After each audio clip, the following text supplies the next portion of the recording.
केळीचे, ओल्या नारळाचे, भोपळ्याचे गारगे तुम्ही सगळ्यांनीच खाल्ले असतील. पण आता आंब्यांचा सीझन चालू आहे आणि आंब्यांचे खुसखुशीत आणि अजिबात तेलकट न होणारे गारगे तुम्ही खाल्लेले आहेत का? आता आंब्याचा सीझन चालू आहे आणि विविध पदार्थ आपण करतच असतो. एकदा अशाच पद्धतीने आपण गारगे देखील बनवून बघूया. तुम्हाला नक्कीच आवडतील. रेसिपी अगदी सोपी आहे, एकदम साधी आहे. चला तर मग रेसिपीला इथे सुरुवात करूया. तर इथे मी 1.25 कप आंब्यांचा ज्यूस घेतलेला आहे. अजिबात पाण्याचा वापर न करता आंबे स्वच्छ धुवून सालं काढून घ्यायचे आहेत व मिक्सरला आपल्याला फिरवून घ्यायचे आहे. आणि त्यामध्ये मी 1 कप इथे किसलेला गूळ घेतलेला आहे. तो आपल्याला छान असा मस्त मिक्स करून घ्यायचा आहे. पाहू शकता तुम्ही, एकदम छान असा मस्त मिक्स झालेला आहे. त्यानंतर आपल्याला इथे, आणि विशेष म्हणजे हे गारगे बनवून ठेवले की 4 ते 5 दिवस आरामात तुम्ही याचा आस्वाद घेऊ शकता. म्हणजे तुम्ही याचा वापर प्रवासासाठी सुद्धा करू शकता आणि सोबत घेऊन जाऊ शकता. केलेला गारगा तुम्ही बघू शकता, किती मस्त असा टम्म फुगलेला आहे, दिसतोय ना? एकदम मस्त, अगदी अजिबात इतके खुसखुशीत तयार होतात. चला तर मग लगेचच आपण रेसिपीला सुरुवात करूया. तर चला, पण त्याआधी जर तुम्हाला माझा व्हिडिओ थोडा जरी आवडला तर एक लाईक नक्की करा व नवीन असाल तर सबस्क्राईब करायला मात्र विसरू नका. तर इथे मी आंबे घेतलेले होते व आंब्यांचा गर मी काढून घेतलेला आहे. तर 1.25 कप तरी आंब्यांचा गर आहे. स्वच्छ धुवून त्याची सालं काढून घ्यायचे व मिक्सरला फिरवून घ्यायचं आहे. त्याच्यामध्ये अजिबात पाण्याचा थेंबही टाकायचा नाही. त्यानंतर यामध्ये मी थोडंसं मीठ घातलेलं आहे आणि त्यानंतर मी इथे सुंठ पावडर घातलेली आहे. अर्धा कप इथे मी मैदा घातलेला आहे आणि 1 कप इथे मी बारीक रवा घातलेला आहे. आता आपल्याला हे हळूहळू सगळं व्यवस्थित असं मिक्स करून घ्यायचं आहे. आणि आता इथे मी गव्हाचं पीठ घातलेलं आहे बघा. तर इथे मी सुरुवातीला पहिल्यांदा 1 कप घेतलेला आहे. थोडं थोडं आपल्याला मिक्स करून घ्यायचं आहे. हे एकदम आपल्याला टाकायचं नाहीये बघा. आता पूर्ण 1 कप पूर्ण टाकलेला आहे. मी तुम्हाला सांगणार आहे इथे मला गव्हाचं पीठ किती लागलेलं आहे. तर बघा, आता हा दुसरा कप आहे. असं आपल्याला थोडं थोडं मिक्स करायचं आहे. जे आपलं आंब्याचा जो पल्प आहे त्याच्यामध्ये जेवढं आपण पीठ बसणार आहे तेवढं आपल्याला यामध्ये अगदी थोडं थोडं करून घालायचं आहे. इथे मात्र पाण्याचा अजिबातच वापर करायचा नाहीये बघा. आता इथे टोटल मला 2.5 कप तरी गव्हाचं पीठ लागलेलं आहे. तुम्हाला पण कमी अधिक लागू शकतं जर अगदी तुम्ही ह्याच प्रमाणात करत असाल तर. तर बघा, आता हा सगळा व्यवस्थित मस्त असा घट्ट गोळा आपल्याला तयार करून घ्यायचा आहे. बघा, जसं आपण पुऱ्यांना कणिक भिजवतो ना, सेम तसंच आपल्याला अगदी घट्ट गोळा असा हा भिजवून घ्यायचा आहे. पहा, आता याच्यावर आपल्याला झाकण ठेवून 15 मिनिटं तरी आपल्याला रेस्ट द्यायचा आहे, कारण आपण यामध्ये बारीक रवा वापरलेला आहे. आणि तो 15 मिनिटानंतर असं छान फुलून येईल. 15 मिनिटानंतर आपण चेक करूया की आपलं हे जे कणिक आपण भिजवलेली आहे ही कशी झालेली आहे. पाहू शकता किती छान मस्त अशी भिजलेली आहे. पहा, आता आपल्याला ही अशीच कणिक हवी आहे. आता आपण याचे छोटे छोटे बॉल्स करून, म्हणजे तुम्ही अगदी छोटे छोटे बॉल्स करून छोट्या छोट्या पुऱ्या पण लाटू शकतात.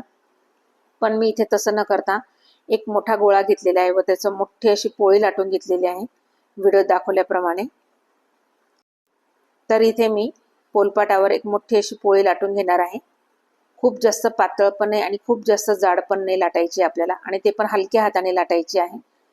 बघा, गोळा एक सारखा करून घ्यायचा आहे आपल्याला आणि व्यवस्थित आपल्याला अशी छान लाटून घ्यायची आहे. अगदी मोठी पोळी लाटताना अगदी कणकीची गरज लागली तरच थोडीशी अगदी कणिक बुरकवायची आहे आणि मस्तपैकी असं लाटून घ्यायचं आहे. मी मोठी पारी अशी लाटून घेणार आहे, तुम्ही पाहू शकता. आणि आपल्याला हलक्या हातानेच लाटायची आहे, खूप असं दाब देऊन लाटायची नाही आहे आपल्याला. पहा, इथे मस्त अशी लाटून घेतलेली आहे बघा. अजिबातच खूप पातळ नाही आणि खूप जाड पण नाही, अगदी मीडियम. तर इथे तुम्ही कोणतंही मेजरमेंट घेऊ शकता वाटीचं, किंवा इथे मी ग्लासचं घेतलेलं आहे, जितक्या मोठ्या मला पुऱ्या करायच्या आहेत तितकं. आणि आता ह्या पुऱ्या मी करून घेणार आहे बघा, असे कट करून घेणार आहे. असं जर केलं ना तर आपल्या ज्या आहे ना घारगे जे आहे ना अगदी पटापट तयार होतात. पण तुम्हाला जर इथे अगदी छोटे छोटे करून एक एक लाटायचं असेल तरी तुम्ही ते तसं करू शकता. पहा किती छान. आणि असं केल्यामुळे ना एक सारखे होतात ते. पाहू शकता तुम्ही, एकदम छान. जास्त पातळ पण नाही आणि जास्त जाड पण नाही, अगदी मीडियम साईज मध्ये आपल्याला हे सगळे असे करून घ्यायचे आहे. तर अशा प्रकारे मी हे दुसरे देखील असेच करून घेणार आहे आणि एका प्लेटमध्ये हे सगळे काढून घेत आहे. आता इथे मी गॅसवर एक कढई ठेवलेली आहे व त्यामध्ये मस्त असं तेल गरम करून घेतलेलं आहे. हे माझं आधीचं तळण्याचंच तेल आहे बघा. त्यामध्ये हळूहळू आपल्याला एक एक जो घारगा आहे तो सोडायचा आहे बघा. आणि वरतून आपल्याला जो झारा आहे अगदी थोडा टच करायचा बघा. एकदम मस्त छान असा फुगून वर येतो हा घारगा बघा. किती फुगलेला आहे बघा आणि अगदी टम्म फुगलेला आहे. आणि इथे अजिबातच तो नरम पडत नाही. एकदम छान आणि मस्त असा खुसखुशीत तयार होतो. तर एकदा ही रेसिपी ट्राय करायला काहीच हरकत नाही. जोपर्यंत आंब्यांचा सीझन आहे तोपर्यंत एकदा तर व्हायलाच पाहिजे. आणि एकदा जर तुम्ही ही रेसिपी ट्राय केली ना तर पुन्हा पुन्हा अगदी आंब्यांचा सीझन जाईपर्यंत तुम्ही ही रेसिपी ट्राय कराल. पहा किती मस्त अगदी टम्म फुगलेले आहे पहा. आता यामध्ये मी 2 प्रकार केलेले आहे. त्यामध्ये मी खसखसीचा देखील वापर केलेला आहे. खसखस लावली ना की अगदीच वस्तू एकदम छान अगदी अट्रॅक्टिव्ह वाटते रेसिपी. आणि ते पाहून सुद्धा आपल्याला लगेच खाण्याची इच्छा होते. त्यामुळे मी याच्यावर खसखस देखील लावलेली आहे बघा. अगदी प्रत्येक घारगा जो आहे अगदी टम्म फुगलेला आहे. इथे मला जास्त अजिबात काही मेहनत करावी लागली नाही ती फुगण्यासाठी. कारण आपण जे प्रमाण घेतलेलं आहे ते अगदी योग्य आहे. पहा अगदी सगळेचे सगळे घारगे माझे असेच टम्म फुगलेले आहे. आता काही जे आहे ते मी अगदी शंकरपाळ्यांचे आकार देऊन सुद्धा शंकरपाळ्यांसारखे सुद्धा फ्राय करून घेतलेले आहे. निम्मे असे घारगे केलेले आहे व निम्मे मी असे शंकरपाळ्यांच्या आकाराचे कटिंग करून मग मी नंतर ते फ्राय करून घेतलेले आहे. तर पहा आता इथे आपली पुन्हा असा मोठी मी एकदम पोळी लाटून घेतलेली आहे आणि त्यावर मग मी खसखस भुरकवली आहे आणि परत त्यावर आपल्याला लाटणं जे आहे ते फिरवून घ्यायचं आहे. म्हणजे जी खसखस आहे ना ती त्याला चिटकून राहील, पडणार नाही. आणि त्यानंतर पुन्हा मी ग्लासचा वापर करून असे घारगे जे आहे कटिंग करून घेतलेले आहे. तुम्ही पाहू शकता आत्ताच किती छान दिसत आहेत. तळल्यानंतर तर खूपच सुरेख दिसतात. बघू शकता तुम्ही ती खसखस तळल्यानंतर अगदी उठून दिसते आहे.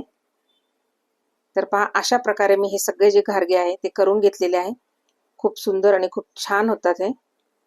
अगदी पटापट संपतात. अगदी सकाळी नाश्त्याबरोबर तुम्ही अगदी चहा वगैरे पितात त्यावेळेस देखील तुम्ही नाश्त्यासोबत जरी घेतले तरी खूप छान लागतात हे. अगदी आंब्यांचा स्वाद खूप सुंदर लागतो ना. तर हे असे आपण जर घारगे करून ठेवले ते अगदी मुलांना येता जाता जरी त्यांना दिले ना त्यांना खूपच आवडतील बघा. आणि मुलांना असं मधल्या वेळेत काही ना काहीतरी लागतच असतं. त्यामुळे हे असे जर तुम्ही घारगे करून ठेवले ना तर अगदी 4 ते 5 दिवस आरामात टिकतात. एकदम खुसखुशीत कुरकुरीत.